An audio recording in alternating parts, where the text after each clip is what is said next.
4PM news network में दोस्तों आपका स्वागत है। मैं हूं आपके साथ राशिद ज़हीर। पूरा देश इस बात की चर्चा कर रहा है कि प्रधानमंत्री मोदी जी ने बनारस में कहा कि अगर मैं हिंदू मुस्लिम करूंगा तो मैं सामाजिक जीवन में रहने के लायक नहीं रहूंगा। बड़ी अच्छी बात लगी। मुझे लगा कि शायद पुरानी बातों का वो मदावा कर रहे हैं, यानी कि जो पहले कह चुके हैं, घुसपैठिया, ज़्यादा बच्चे पैदा करने वाले लोग, मुसलमान, है ना। मुझे लगा हो सकता है हर आदमी सोचता है कि यार मैंने कुछ गलत किया है, और रूबिका लियाकत सवाल कर रही थी। लेकिन क्या हुआ, अचानक दूसरे दिन ही महाराष्ट्र में उन्होंने बजट की बात बता दी और कांग्रेस पर आरोप लगाया कि साहब कांग्रेस जो है टोटल बजट का, जो देश का बजट है, उसका 15% मुसलमानों को देना चाहती है। एक ही दिन में पलट गए। थोड़ा समय तो गुजरने देते, लेकिन चुनाव बड़ी तेज़ी से गुजर रहा है और हिंदू मुस्लिम किए बिना मैं समझता हूँ भारतीय जनता पार्टी की, उनका मानना ऐसा है कि शायद उनकी नाव जो है वो किनारे नहीं लगेगी। मैं आपको ये भी नहीं बताने आया कि पलटी मार दी। नेताओं का काम तो पलटी मारना होता है। अमित शाह और मोदी जी के बयान में मुझे पुरानी बात याद आ गई। शायद उसे ध्रुव राठी ने भी उठाया, मैंने देख रहा था कि तेलंगाना में अगर हमारे 10 लोग आ गए तो हम तेलंगाना को नंबर 1 स्टेट बना देंगे। उड़ीसा में भी यही बात बोल रहे हैं कि उड़ीसा को नंबर 1 बना देंगे। पुराना बयान उसने बता दिया कि साहब कर्नाटक के बारे में भी कह के आए थे नंबर 1 बना देंगे। एक झूठ को कितनी बार आपके सामने रखा जाता है। राहुल गांधी को वीडियो लगानी पड़ी, डॉक्टर्ड भी, यानी कि जो एडिटेड ही थी वो भी और जो ओरिजिनल थी वो भी।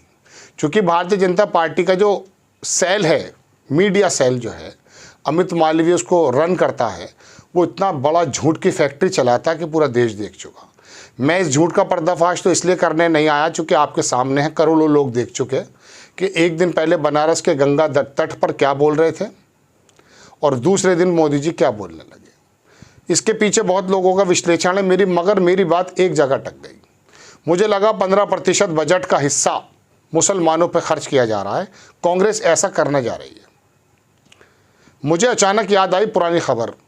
देश का जो टोटल बजट है उसका 20% तो ब्याज में चला जाता है।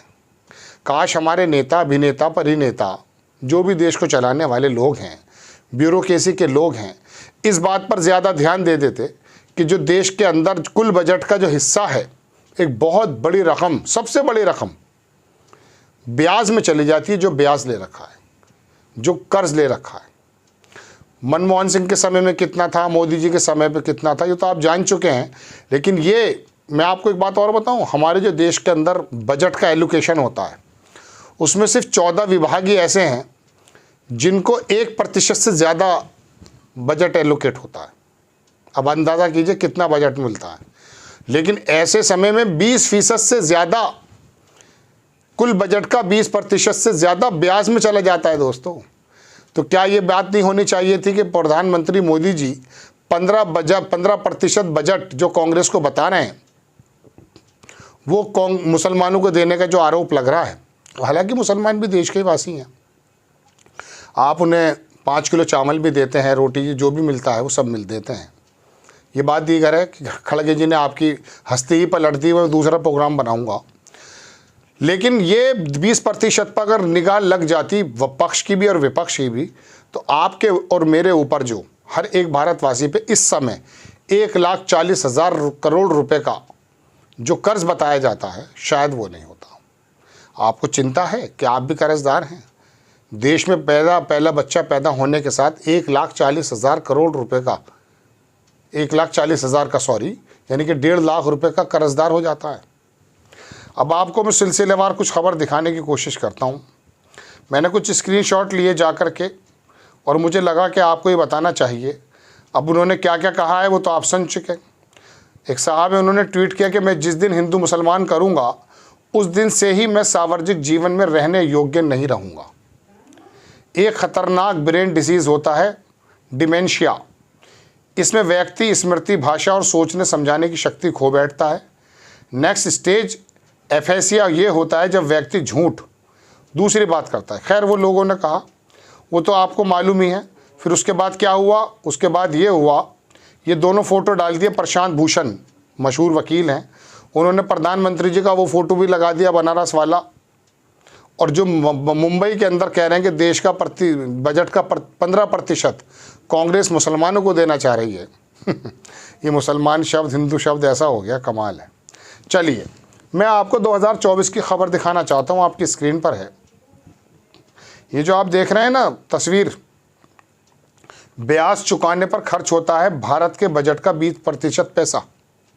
आप देखें, सब्सिडी जो मिलती है टोटल वो 7 पैसा मिलती है। यदि आप 1 रुपये का टोटल बजट मानते हैं तो उसमें 7 पैसा सब्सिडी, अन्य खर्च 8 पैसा, 8 पैसा रक्षा मंत्रालय में, वित्त आयोग और अन्य संस्थाएं उसको 9 पैसा मिलता है।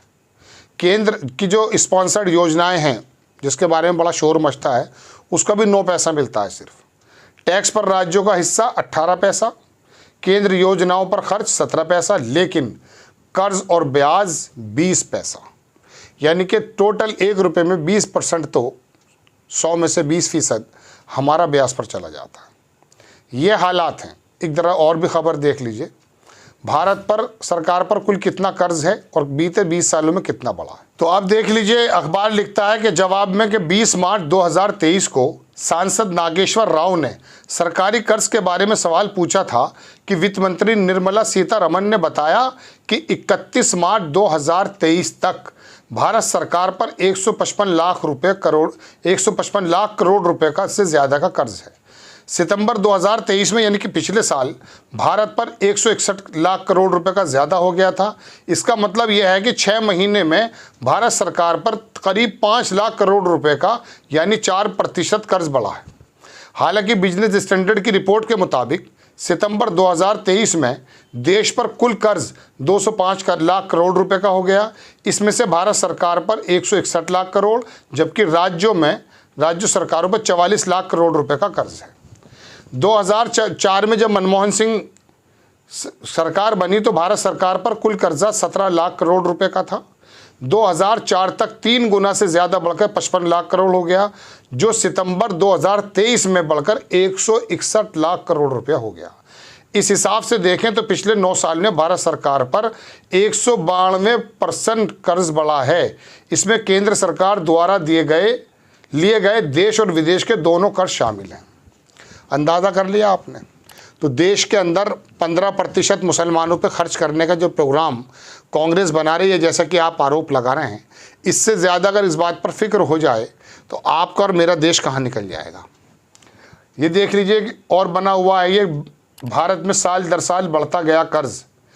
2004 में 17, 9 में 31 और 2014 में 55, फिर 90 और फिर एक लंबी छलांग मारते हुए 161 लाख करोड़। बात यह है दोस्तों कि जब मुख्य मुद्दों से नज़र हटा करके आपको इस बात पर उलझा दिया जाएगा कि देश के मुसलमानों को 15% बजट का हिस्सा खर्च करने का प्रोग्राम कर रही है, तो आप लोग चिंतित हो जाएंगे। आपको चिंता होने की ज़रूरत नहीं है। आपका बच्चा और मेरा बच्चा जब पैदा होता है तो 1,40,000 रुपये का कर्जदार हो जाता है। इतना ज़्यादा कर्जा देश के ऊपर है। इस बात की परवाह करनी है या इस बात की परवाह करनी है कि कितना बजट का एलोकेशन कहाँ जा रहा है। अगर आपको बजट के एलोकेशन की परवाह है तो 20% जो 100 रुपये में से 20 रुपये आपके सबसे ज़्यादा किसी विभाग में इतना खर्च नहीं होता, वो जो ब्याज में जा रहा है उसको रोक लीजिए प्लीज़, उसको कम कर दीजिए किसी प्रकार से। लेकिन नहीं, आपको तो 80% लोगों को ये समझाना है कि देखो देश का बजट, अरे बजट छोड़ा ही कहाँ है भाई, बजट आपने छोड़ा ही कहाँ है बताइए। स्वास्थ्य बजट की अगर मैं आपसे बात करूं, कोरोना के समय की बात मुझे याद आती है कि अगर 100 रुपये स्वास्थ्य बजट के लिए आते हैं तो उसमें से 80, 85, 75 रुपये तो तनख्वाहों में, रख रखाव में, इनमें चले जाते हैं। बहरहाल आपको खबर कैसी लगी अपनी राय कमेंट्स बॉक्स में ज़रूर दीजिएगा। चैनल को सब्सक्राइब कीजिएगा, शेयर कीजिएगा।